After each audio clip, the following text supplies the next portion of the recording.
laboratoire. Volontaires pour dormir. Début de soirée au laboratoire de chronobiologie de Bâle, en Suisse. Ces 3 jeunes hommes vont se prêter à une curieuse expérience.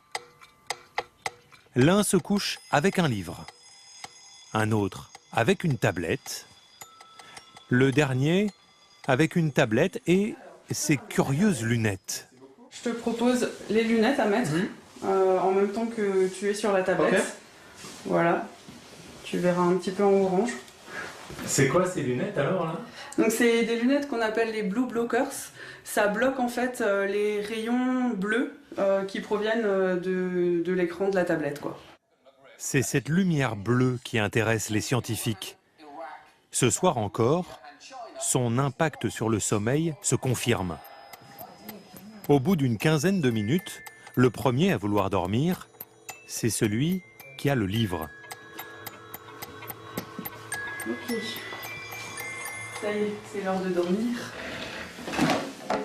30 minutes plus tard, c'est au tour de celui qui regarde la tablette avec des lunettes filtrantes. Quant au dernier, non, il n'est pas du tout fatigué. Celui qui s'est couché avec la tablette sans lunettes filtrantes, il est exposé à la lumière bleue. Et il n'a pas du tout envie de dormir. Ce test confirme ce que le docteur Viola a découvert au cours de ses travaux.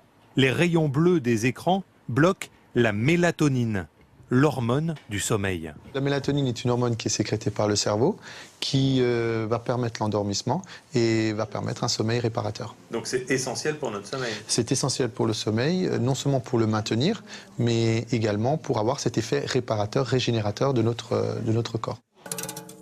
Exposé à des écrans le soir, notre cerveau produit 25% de mélatonine en moins. On s'endort moins vite et on dort moins bien. Chez les adolescents, le phénomène est particulièrement inquiétant. 1 sur 4 ne dort pas assez. Comme Axel, 15 ans. Nous protégeons son anonymat pour lui éviter des problèmes avec les professeurs.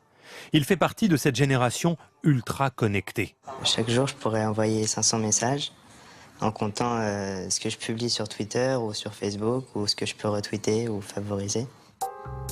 Le problème, c'est que cette addiction ne s'arrête pas à la tombée de la nuit. Ses parents pensent que l'appareil d'Axel perturbe son sommeil. Avec leur accord, j'installe une caméra infrarouge dans sa chambre. À 23 h, Axel se couche, smartphone sur l'oreiller. Au bout de seulement 7 secondes, l'appareil se met à vibrer.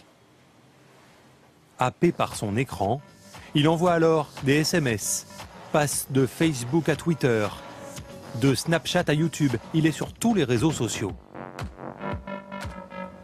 Après avoir surfé 1h15, Axel finit par s'endormir. Les matins de cours, c'est vrai que le réveil est dur, mais c'est vrai que la journée, j'ai des moments de fatigue à cause de ces manques de sommeil. Parfois, en période scolaire, Axel ne dort que 6 heures. À son âge, pour être en forme, il lui faudrait 3 heures de sommeil en plus.